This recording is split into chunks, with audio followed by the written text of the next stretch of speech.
Overlord кино ашиг интернетээс үзэх боломжтой боллоо. Тэгээд та нар үндсэн зохиолтой яаж холбогдож байгаа юм бол гэж бодож байгаа байх.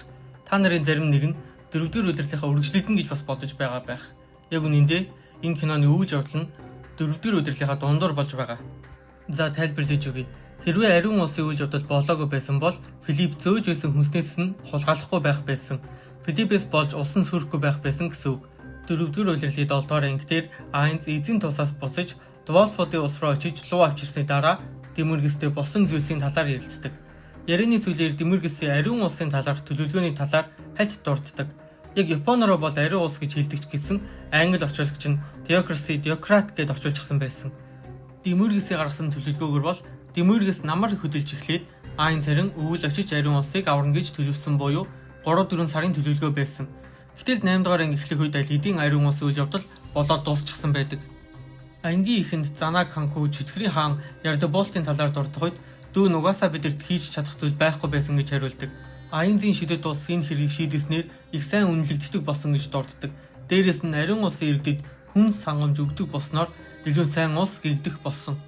Цуврал дээр хизээ юм болчих уу гэж гайхал төрүүлж байсан ч одоо бид нэр ариун улсын үйл явдлыг үзэх боломжтой болсон. Дэмүргэс чөтгөрийн хаан Ярдаболтын хуваар ариун улс руу дайрч хойд хагасыг нь тэрчгтэн үгүй хийсэн. Энэ нь тухайн үеийн Рейстис улсын хохирлоос хамаагүй хохирол байсан. Тийм болохоор бусад улсаас хангамж тусамж хэрэг болсон.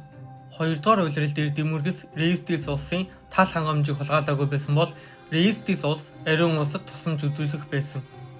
Гэхдээ тэдэнд тусламж үзүүлэх боломж огт байхгүй байсан болохоор Айнзын шидэд улс орж иж байгаа юм.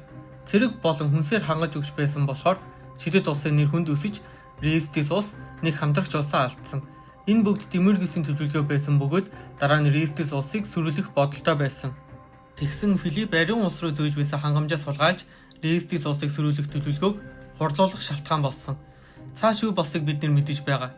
Цуврал дээр ариун улсад юу болсноо чухал биш, тэдэнд тусламж хэрэгтэй байсан гэдэг нь чухал болохоор хальт дурдаад өнгөрчихсөн. Одоо харин киног үзэх боломжтой болсноор бид нар ариун улсад юу болсныг мэдэж болохоор боллоо. Энэ кинод ирэх бүх зүйл Дэмүргэсийн Айнзыг олонний нүдэн дээр баатар болгох төлөвлөгөө байсан.